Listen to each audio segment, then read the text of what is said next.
350 গ্রাম mutton কিমা রান্না করার জন্য আপনাকে যা কিছু নিয়ে নিতে হবে সেগুলো হচ্ছে কাশ্মীরি মির্চ পরিমাণ মতো, শাহি গরম মশলা পরিমাণ মতো, ধনে এবং জিরে গুঁড়ো মিক্স পরিমাণ মতো, আদা রসুন পেস্ট পরিমাণ মতো, হলুদ গুঁড়ো পরিমাণ মতো, 3-4টে বড় মাপের পেঁয়াজ যেগুলো আমি আগে থেকে কেটে রেখেছি পরিমাণ মতো, একটা বড় মাপের টমেটো নিয়ে নেবেন যেগুলোকে কিন্তু বীজ ফেলে দিয়ে আপনারা কুচিয়ে রেখে দেবেন। আর ঝাল যেমন খাবেন সেরকম আপনারা লঙ্কা দেবেন। আমি মিডিয়াম ঝাল খাই তাই 4টে লঙ্কা দিয়ে দিয়েছি। আর আমরা বাঙালি তাই কিন্তু আলু পছন্দ করি সবে, তাই কিন্তু 2টো বড় মাপের আলু যেগুলোকে আমি কিন্তু সরু সরু করে কুচি করে রেখে দিয়েছি। আর গরম মশলার মধ্যে নিয়ে নিতে হবে তেজপাতা, লবঙ্গ, দারচিনি আর হচ্ছে আপনার এলাচ। এবার আমি মটন কিমাটাকে ম্যারিনেট করব। আর কিভাবে মটন কিমাটাকে ম্যারিনেট করলে রান্নার স্বাদ ভালো হবে চলুন দেখা যাক। মটন কিমা রান্নার পুরো ভিডিও দেখতে গেলে আমার চ্যানেলকে কিন্তু তাড়াতাড়ি সাবস্ক্রাইব করে দিন। চলুন এবার মটন কিমাটাকে ম্যারিনেট করা যাক। ম্যারিনেট করার জন্য আমি একটা কিন্তু নিয়ে নিয়েছি বড় পাত্র, সেখানে কিন্তু প্রথমেই মটন কিমাটাকে দিয়ে দিয়েছি। তারপর করবেন কি, আপনি পেঁয়াজটাকে দিয়ে দিতে হবে, গোটা পেঁয়াজটাকে, পুরো পেঁয়াজটাকে দিয়ে দেবেন। তার সঙ্গে টমেটো, শুধু লঙ্কাটা ছেড়ে দিয়ে আপনাকে সব দিয়ে ফেলতে হবে।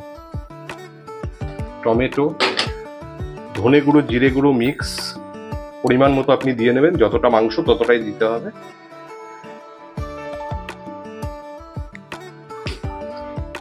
হলুদ গুঁড়ো পরিমাণ মতো,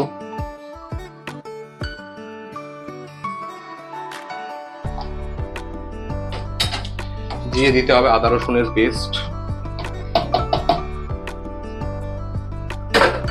তার সঙ্গে দিতে হবে হচ্ছে কাশ্মীরি লাল মির্চ রঙের জন্য।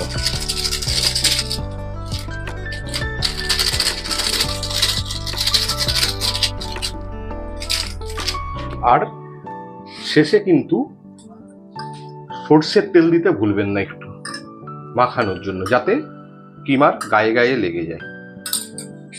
এবার আমি কিন্তু এটাকে ভালোভাবে সব একসঙ্গে মেখে ফেলবো। দেখুন কিভাবে মাখছি, অলরেডি কিন্তু একটা সেন্ট বেরিয়ে গেছে সব দেওয়ার সঙ্গে সঙ্গে।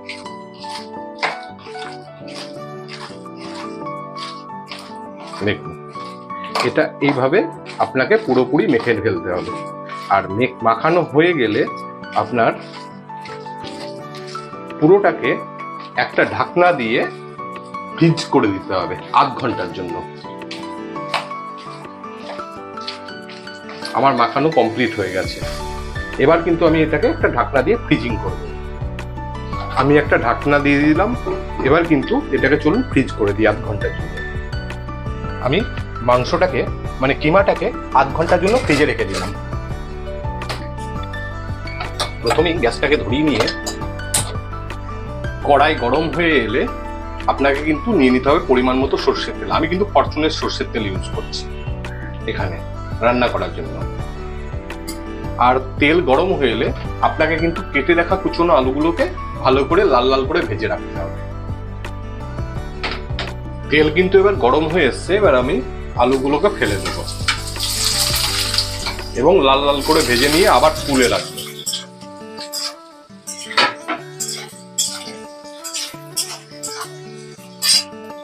আমার কিন্তু আলুগুলো লাল লাল করে ভাজা হয়ে গেছে। এবার আমি তুলে এটাকে রেখে দেবো। আমার আধ ঘন্টা হয়ে গেছে ফ্রিজে রাখা কিমাটাকে এবার বের করে নেবো, ম্যারিনেটেড কিমাটাকে এবার বের করে নেব। এবার চলুন রান্নার প্রসেসিং শুরু করা যাক।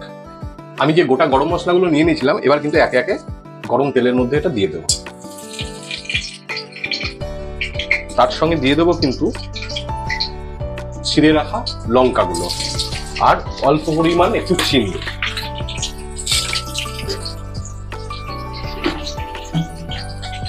এগুলোকে একটু ভালো মতো ভেজে নিতে হবে। আমার এটা ভাজা কমপ্লিট হয়ে গেছে অল্প করে। এবার কিন্তু আমি ম্যারিনেটেড কিমাটাকে এর মধ্যে দিয়ে দেবো।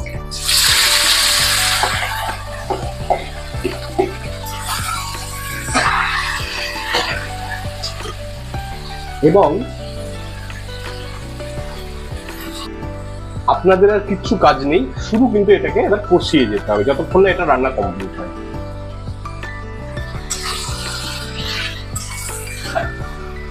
হাই ফ্লেমে কিছুক্ষণ কষাতে হবে।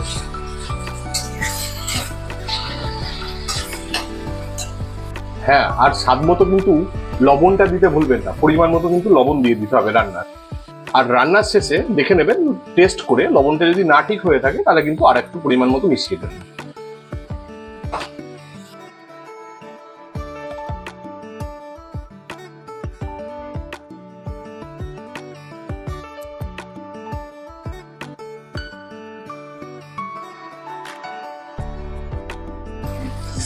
মাটন কিমাটাকে যত কষাতে থাকবেন ততই কিন্তু এটার রং চেঞ্জ হতে থাকবে।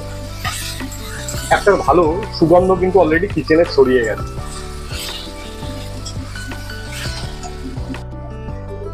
দেখুন এবার কিমার কিন্তু কালারও চেঞ্জ হয়ে গেছে আর তেলও ছাড়তে শুরু করে দিয়েছে, তার মানে কষানো প্রায় কমপ্লিটের দিকে। আর একটু কষানোর পরে ভেজে রাখা আলুগুলোকে এর মধ্যে দিয়ে দিতে হবে।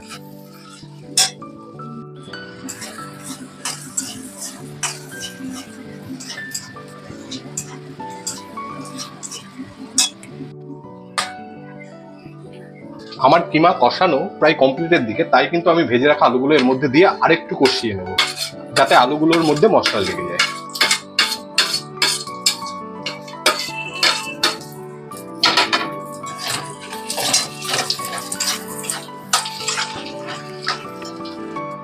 আমার কিমা কষানো কমপ্লিট হয়ে গেছে, এবার কিন্তু আমি পরিমাণ মতো জল অ্যাড করে দেবো, তারপরে কিন্তু ঢাকনা দিয়ে একটু ফুটতে দেবো।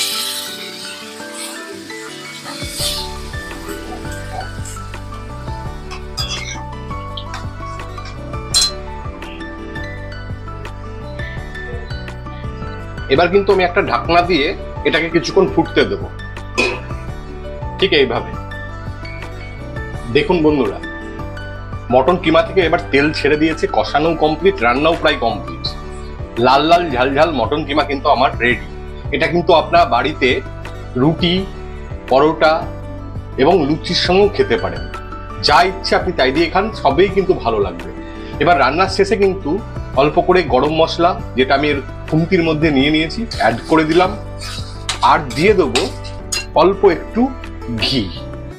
আমি ঘি মটনে দিলেই একটু রান্না করি যাতে টেস্টটা আরো ভালো হয়। অল্প একটু ঘি অ্যাড করে দিলাম। এবার কিন্তু দেখুন রান্নার কালারটা আপনাদেরকে দেখাই, মটন কিমাটা কেমন দেখতে হয়েছে। তার মানে ভাবুন খেতে কতটা ভালো হতে পারে। কিমাটা আমি তুলে আপনাদেরকে থালের মধ্যে দেখাই যে কেমন হয়েছে দেখতে। দেখুন এইভাবে কিন্তু আপনারা যদি বাড়িতে কখনো কিমা রান্না করেন তাহলে কিন্তু খুব ভালো স্বাদ হবে খেতে। মটন কিমা বাড়িতে একবার অবশ্যই এইভাবে রান্না ট্রাই করবেন, দেখবেন খেতে খুব সুস্বাদু হবে। আর আমার চ্যানেলকে কিন্তু ফলো করতে ভুলবেন না আরো নতুন নতুন রান্না এবং নতুন নতুন ভিডিও দেখার জন্য। দেখুন মটন কিমাটা কত সুন্দর লাগছে দেখতে।